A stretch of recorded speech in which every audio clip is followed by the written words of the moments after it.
నమస్తే రమ్మగారు. నమస్తే జయ. రమ్మగారు, మనకి ఆంజనేయ స్వామి అనగానే సింధూరం గుర్తొస్తుంది. ఓన్లీ ఆయనకే ప్రత్యేకం.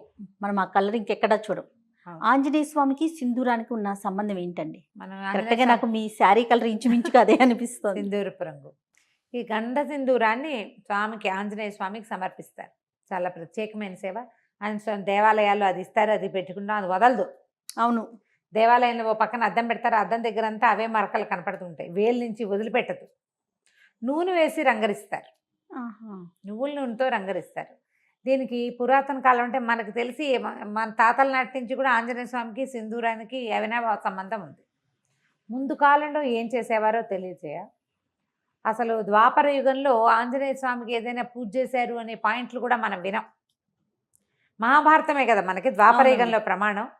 మహాభారతంలో కానీ భాగవతంలో కానీ ఆంజనేయ స్వామిని పూజించిన ప్రస్తావన రాదు. ఒకే ఒకసారి ఎక్కడొస్తుంది, ఈయన సౌగంధికాపహరణం కోసం వెళ్తాడు భీముడు.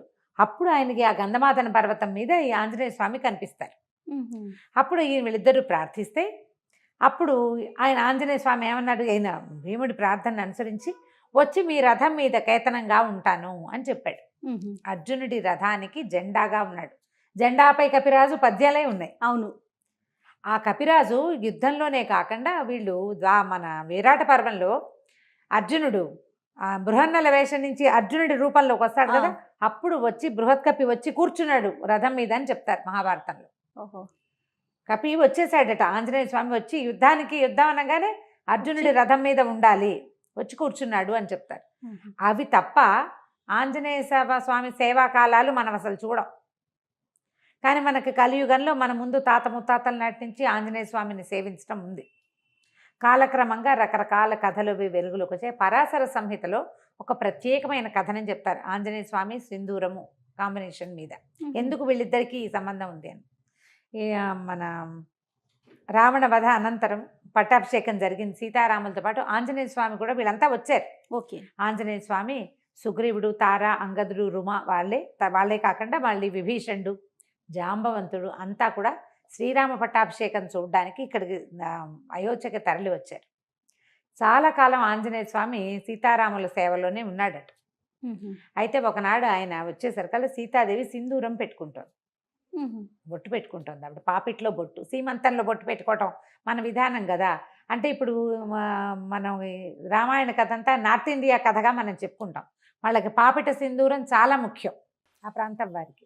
బొట్టు పెట్టుకుంటుంటే ఈయన అడిగాడు, అమ్మా ఈ సింధూరం ఎందుకు పెట్టుకుంటున్నావు నువ్వు అని అడిగితే సీతాదేవి చెప్పిందట, రాముడు అత్యంత ప్రీతిపాత్రుడుగా ఉంటాడు, ఈ బొట్టే రాముని యొక్క ప్రీతి, ఆయనకి ఇష్టం. రాముడు ఎక్కువ కాలం, చాలా కాలం చల్లగా ఉండటానికి ఈ బొట్టు పెట్టుకుంటేనే ఆయనకి మంచిది. రాముని ప్రేమ, దానికి కారణం ఈ బొట్టు అని చెప్పింది.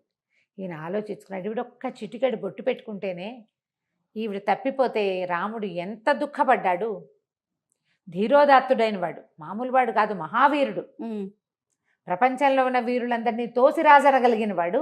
ఆమె లేకపోతే ఎంత దుఃఖపడ్డాడు. అంత ప్రీతి, చిటికెడు బొట్టుతోటి అంత ప్రీతి వచ్చింది, అంత ప్రేమ భార్య అంటే. అందుకని ఆ సింధూరాన్ని తను కూడా పెట్టుకోవాలనుకున్నట్ట ఆంజనేయ స్వామి. రాముని ప్రేమ దాన్ని గెలవటం, రాముడు ఎంతో కాలం చల్లగా ఉండటం కోసం రెండు చెప్పింది కదా. అవును, ఆయన ఎప్పటికీ గెలుపొందుతూనే ఉండాలి రాముడు అంటే, మనం కూడా పెట్టుకోవాలనుకున్నాడు. పెట్టుకోవాలనుకుని ఈయన ఏం చేశాడు, సరే అట్లా వెళ్ళి సింధూరాన్ని తెచ్చుకున్నాడు. ఈయనకి కపి కదా, ముఖమంతా వెంట్రుకలు ఉంటాయి. సీతాదేవి పెట్టుకున్నట్టుగానే పాపిటి పెట్టుకోవడానికి ప్రయత్నం చేశాడు, కుదరలా. ఇదంతా హెయిర్ ఉంటుంది, కుదరలేదు. సరే ఏమనుకున్నాడు, ఎట్లా రాలిపోతుంది ఇది, ఆవిడ పెట్టుకుంటే ఉందే, నేను పెట్టుకుంటే ఎందుకు లేదు, రాలకుండా ఉండాలంటే ఏం చేయాలని నువ్వుల నూనె కలిపాడట అందులో. కలిపిన తర్వాత ముఖం మీద పెట్టుకున్నాడు, నుదుటి మీద పెట్టుకున్నాక ఆయనకు అనిపించింది, ఒక్క చిటికెడు ధరిస్తేనే సీతాదేవి అంటే ఆయనకి పంచప్రాణాలు కదా, శరీరం అంతా ధరిస్తే రాముడికి ఇంకా ప్రీతిపాత్రుడిని అవుతాను నేను అనిపించింది. మొత్తం సింధూరాన్ని ఒళ్ళంతా అలదుకున్నాడు. ఆ స్వరూపంతో రాముడికి కనపడడానికి సభాస్థలికి వెళ్ళాడు. వెళ్ళేసరికి అందరూ నవ్వారు చూస్తే వాళ్ళంతా. సభలో ఎంతమంది ఉన్నారు, అయోధ్యాపుర వాసులంతా ఉంటారు, ఇంకా సామంతులు వాళ్ళు వీళ్ళు చాలా మంది ఉన్నారు, ఈయన సంబంధించిన వాళ్ళు కూడా, ఆంజనేయుడికి సంబంధించిన జనం కూడా చాలా మంది ఉన్నారు. ఏమిటి వేషం హనుమ అని రాముల వారు అడిగితే అప్పుడు ఏం చెప్పాడంటే, చిటికెడు సింధూరం సీతాదేవి ధరిస్తేనే ఆమె నీకు అత్యంత ప్రీతిపాత్రాలైంది కదా, అందుకని నీ ప్రీతిని పొందడానికి నేను సింధూరం పట్టించుకున్నాను స్వామి అని చెప్పాడు.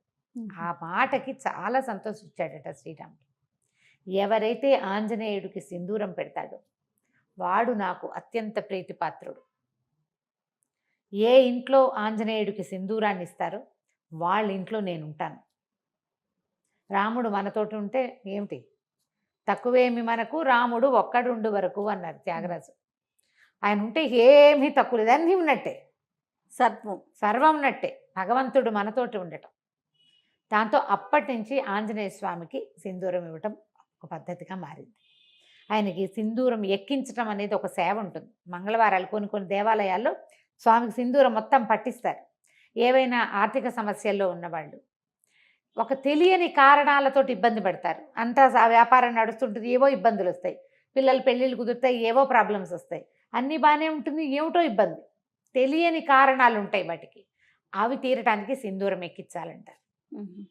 అవి ఎక్కించడానికి ఏం చేస్తారంటే ఒట్టిగా పొడి సింధూరం కాకుండా దాంట్లో నువ్వుల నూనె కలుపుతారు.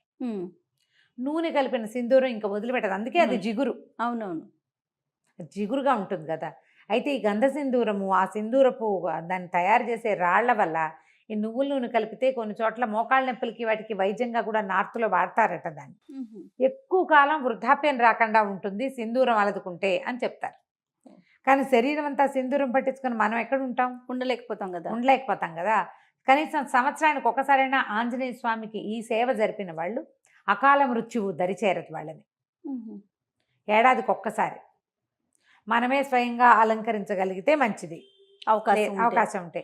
లేదా దేవాలయాల్లో ఈ సింధూరం ఎక్కించే సేవ కనుక చేయిస్తే ఇక మృత్యువు రాదని చెప్పం మనం. అకాల మృత్యు 50కి 30కి 40కి ఇంకా బాధ్యతలు ఉండగా అమ్మా నాన్న బతికుండగానే పిల్లలు మరణించడం, అలాంటివి 95 ఏళ్ళ అమ్మా నాన్నలు ఉంటే 70 కూడా రాని కుమారులు మరణించడం, 60లో కుమారులు 90లో అమ్మా నాన్న, పెద్దవాళ్ళిద్దరు ముదివగ్గులు వాళ్ళు బతికి జీవించే ఉంటారు పాపం. ఈ 60 ఏళ్ళు వచ్చిన వాళ్ళు యంగ్గా యాక్టివ్గా ఉన్న వాళ్ళు చిటుక్కుని వెళ్ళిపోతారు. ఈ కష్టం రాకుండా ఉంటుంది. ఆంజనేయుడికి సింధూర సేవ అంత మంచిది. వీళ్ళతోటి రాముడు ఉంటాడు. మామూలుగా మనం ఏం చెప్తాం, సహస్రనామాలకు తుల్యమైంది రామనామం.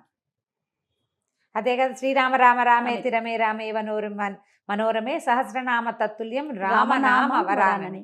ఒక్క రాముడు అనే నామమే 1000 నామాలకి సరిపోతుంది. ఇంతకీ ఈ 1000 నామాలు ఏమిటి? 1000 రామనామాలు కాదు, 1000 వేరు నామాలు. విష్ణువు యొక్క అనంత శక్తిమయాలైన 1000 పేర్లకి ఒక్క రాముడు అనే పేరు కరెక్ట్ మ్యాచింగ్, దానికి తుల్యమైనది. అలాంటి రాముడు మన పక్కన ఉంటాడు. అందుకని ఆంజనేయ స్వామికి ఈ సింధూరం ఎక్కించడం ఒక పద్ధతిగా మారింది. మనం ఇటీవల కాలం మనకు దగ్గరలో కూడా ఆంజనేయ స్వామికి ఏముంది, ఆయన ప్రతి వీధికి సందుకి దేవాలయాలు ఉంటాయి. అవును, ఫలానా చోటే సింధూరం ఎక్కించాలి అని పెట్టుకోకుండా ఎక్కడ కుదిరితే అక్కడ తమలపాకులతో సేవ చేయించడం, తమలపాకులు ఆకుపూజ చేస్తారు కదా, ఆయన ప్రీతి. తర్వాత ఈ సింధూర సేవ ఇది కనుక చేయిస్తే చాలా విశేషమైన ఫలితం లభిస్తుంది. తప్పకుండా. నమస్తే. సుమన్ టీవీలో మీ పర్సనల్ అండ్ బిజినెస్ ప్రమోషన్స్ కోసం కింది నెంబర్కి కాంటాక్ట్ చేయండి.